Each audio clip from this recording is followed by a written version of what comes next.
we are now in a phase where private censorship from institutions is arguably the bigger threat. So we're back to the earlier beginnings of liberalism in Hobbes. That earlier tradition, we need to revisit that and say, actually, government has a role in ensuring we have political neutrality, ensuring we have freedom for individuals and citizens from their institutions. I think that's important.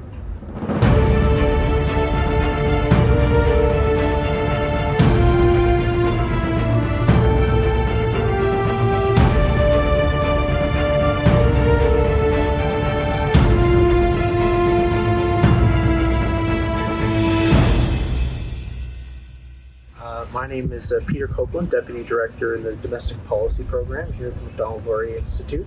We're here in beautiful Deerhurst, Ontario, in Huntsville, a ways away from Toronto and Ottawa, and it is my distinct pleasure to have Senior Fellow Political Scientist Eric Kaufmann from the University of Buckingham in the UK. And we're here to question the state of political philosophy in Canada. The ideals of democracy and freedom of speech and where they come from. Here in Canada we have an election coming up, and in the U.S. next year, and I think we've seen the political fault lines shift in the past few decades away from economic issues about the size of government, capitalism versus socialism, to these cultural questions and identity questions. So Eric, I know you've written about this. What is your sense of the wins today and the discussion around the importance of freedom and defending free speech culture in universities? Yeah, well, the first thing I want to do is congratulate MLI on holding this event, being involved in the kind of intellectual currents that I think are going to shape the future of discussions around culture in Canada. So that's, I think, fantastic. In terms of your question, what I would say is that, across the West, if you look at voting patterns, if you look at the ideas in manifestos, there's been a definite, what's known as the realignment of politics. So from economics to culture. So cultural topics are in categories on left and right are being mentioned a lot more in party manifestos. That trend's really clear. In addition, voting, if you were to take voting for the Conservatives and the Labour Party in Britain, in 1950 or even in 1997, if you were working class, you were much more likely to be a Labour voter, and middle class or a business owner to be a Tory. Now, that stuff doesn't matter. The Tory party voter, and it's the same with Republicans and Democrats, that tells us then that class-based economic divide has shifted, and we're now dealing with your views on immigration, your views on the culture wars. That is actually now really what is going to determine where you position yourself politically. And so, there's no question that we realign from the economic left-right to the cultural, call it open-close, globalist, nationalist, whatever you want to call it, is much more of a driver of public opinion now. Okay. And so I think this conference is kind of capturing some of that, right? Because one of the divides is over speech and the boundaries of speech, and how much do you go for freedom of speech, or do you go for, we have to restrain speech so as not to give offense and to prevent so-called emotional trauma to members of so-called marginalized groups. And so that is really the debate in the academy, and it's reflecting the broader political currents. Yeah, very good. We'll return to that point, but I first want to ask about some of the scholarship you've done, some decades ago, actually, and now pick it up again and see where you see the trajectories are going. So, you've written a lot about the economic and cultural causes of the decline in communal and family values in the West and the rise of individualistic and expressive ones. And in which ways do you see the winds blowing in this regard today? Do you see these as at the root of some of the cultural crises that we're experiencing, and the kind of the ideological conformity pressures that you have in universities and then the broader culture? What do you make of that? Yeah, it's so broad there, right? And there's actually, I think, a couple of moving parts there. Okay. I mean, one is expressive individualism, the decline of the family, the opioid crisis, decline of birth rates, loss of community, all of that, I think, is to do with this kind of expressive individualism, which is something that comes out of a strand of liberalism, this idea. Yeah. It is a certain kind of freedom from family, freedom from church responsibility, these sorts of things. Mm-hmm. So it is a version of liberalism. Now, the cancel culture and the critical race and gender ideology is, in my view, actually not really so much about that expressive individualism as it is about what I call cultural socialism, which is really about the essentially emotional protection and equal outcomes for designated minority groups. Mm-hmm. And that has a somewhat different philosophical origin in humanitarianism, egalitarianism, as opposed to liberalism, which is really behind a kind of breakup of community. And so, mm-hmm. but they're kind of layered on each other. Yeah. And there is a kind of compound of these three forces of positive liberalism, that is expressive individualism, plus humanitarianist psychotherapy, and then mm-hmm. the equal outcomes for white, black, or men, women in every job or whatever. Mm-hmm. I mean, these are separate strands, but they've kind of come together into this left liberal compound. That's the dominant ideology of our time. Yeah, I see definitely that, like, the breakdown in community and just the negative health effects that has right. can really contribute to some of the radicalization among youth to both ideas on the left and right that in different ways are colored by this expressive individualism and by this kind of strong group identity affiliation, right, and identity politics. So it's very interesting to see how they're confluent factors and co-causal, if you will.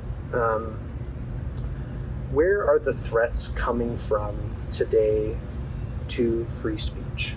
You're within the university. We certainly see it, I think, coming out of the universities, but it's in the culture more broadly, right? It's in business now. It's in the media. It's everywhere. So, well, yeah, and of course, yeah. I mean, in my MLI report, of course, on the politics of the culture wars in Canada, what we see, first of all, it's 25 to 30% of Canadians across Canada mm-hmm. are saying that they worry about their reputation or their job for something they might say mm-hmm. or on social media. That goes up to, that's pushing over 40% for people under 45. So among younger mm-hmm. people, that's even higher. So that's not just the campus. Now, it is true that if you take conservative academics in Canada, it's sort of 70 to 80% are saying that they feel that their department is a hostile environment for their beliefs. So, you definitely have a much higher level of self-censorship amongst dissenting, say, conservative or gender-critical academics on campus. But a version of that chilling of speech is occurring across Canadian society, and so 75 to 80% of Canadians say political correctness has gone too far. They agree with that statement. A majority is saying that it's more difficult to talk about the trans issue, the immigration issue, than 5 years ago. So yeah, we have a number of measures of the degree to which people are self-censoring mm-hmm. across society. So there's definitely a loss of freedom, a loss of expressive freedom more generally. And if you were to take American measures, the number of people who say they don't feel free to express controversial beliefs is much higher now than it mm-hmm. was during McCarthyism in the 50s, like vastly higher. Which is so interesting because you talk about expression and one of the dominant strands in society being this desire to express, and yet we're having this issue of people feeling as though they can't, right? Yeah. It's an interesting phenomenon. What do you make of somewhat like the causes here being a bit of a decadence? Like people feel now that having overcome much material deprivation, they need to feel safe. They need to feel affirmed. They need this kind of psychological well-being, but not to kind of develop it themselves through strength of character and everyday virtues like having family and friend, but to have the state protect them or universities protect them or have institutions affirm their beliefs. What do you make of that in the mix here? Like, how does that play into the cause of what we're seeing? Well, I think we've been affluent for a long time. Let's right. just say in terms of freedom from privation or sorts of things. So I think we're in several generations that have had that security. It used to be that security then meant, okay, I don't have to worry about putting bread on the table, so I can now express myself in radically nonconformist ways. That might have been the attitude in the 60s, let's say. Right. What we now have is, because of the influence, I would say, of humanitarian psychotherapy starting in the 60s, people like Carl Rogers, the idea of always affirming your inner true feeling, that always affirm the patient's beliefs and their traumas, that thinking, and percolating through what's called, some psychotherapists, Nick Haslam calls it concept creep, bullying, prejudice, trauma, all these things now no longer mean what they did. Yeah, like violence, words can be violent now. So that's all, I think, an ideology that comes from this therapeutic, this turn in psychotherapy, which then influences society. So we're living through that. How do we kind of change that? I mean, the therapy profession is completely ideologically captured. I don't know how, and so I guess, types of it. Yeah, so it's completely compromised. So I don't even know where we begin certainly with therapy, but that has definitely skewed, led to this phenomenon of snowflakery and coddling and all the microaggressions and all of this business. So I think that's not necessarily because of material affluence. I mean, material affluence is a precondition. It's a precondition for it, but it doesn't really explain it. It's also this ideological turn. Undoubtedly, one of many factors. But you've done a great job of portraying, the causes and a bit of a diagnosis here. You work within universities, so turning your policy thinker cap on, what do you think some of the different levers that are worth considering as new governments come into power in North America here, post-secondary space, K-12, other cultural policy? Do you have any thoughts on that regard? Well, yeah, I mean, the first point I would make is I think elected government, executive government, is going to be the key agent in trying to reform this whole regime that we're in, this cultural system that we're in.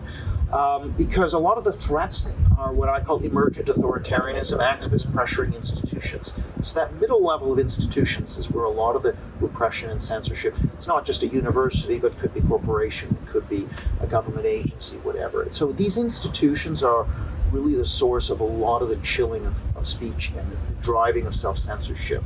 And actually, executive government can, through control of these and through regulation of these institutions. So an example would be the Higher Education Freedom of Speech Act in Britain, where the government essentially told universities, you're not allowed to just censor and no platform people. You have a duty to protect and promote and uphold free speech. And if you abrogate that, you're liable to a fine. That is the model that I would like to see now. So, because I think the problem is a lot of traditional liberalism is this Madisonian, the government is the threat. Yeah, sort of. But I'm saying we are now in a phase where private censorship from institutions is arguably the bigger threat. So we're back to the earlier beginnings of liberalism in Hobbes. To the needs of the times. Hobbes and Locke, that earlier tradition. We need to revisit that and say, actually, government has a role in ensuring we have political neutrality, ensuring we have freedom for individuals and citizens from their institutions. I think that's important. Wise words to end on. Thank you so much, Professor Eric Kaufmann, a Canadian, I should say, and Senior Fellow at Macdonald-Laurier Institute, who's a professor of politics in the UK. Thank you so much for being here and for your thoughts. Thanks, Peter. And I should just say I'm really impressed by MLI's thought leadership in this area on the cultural questions. Long may it continue. Indeed. Okay.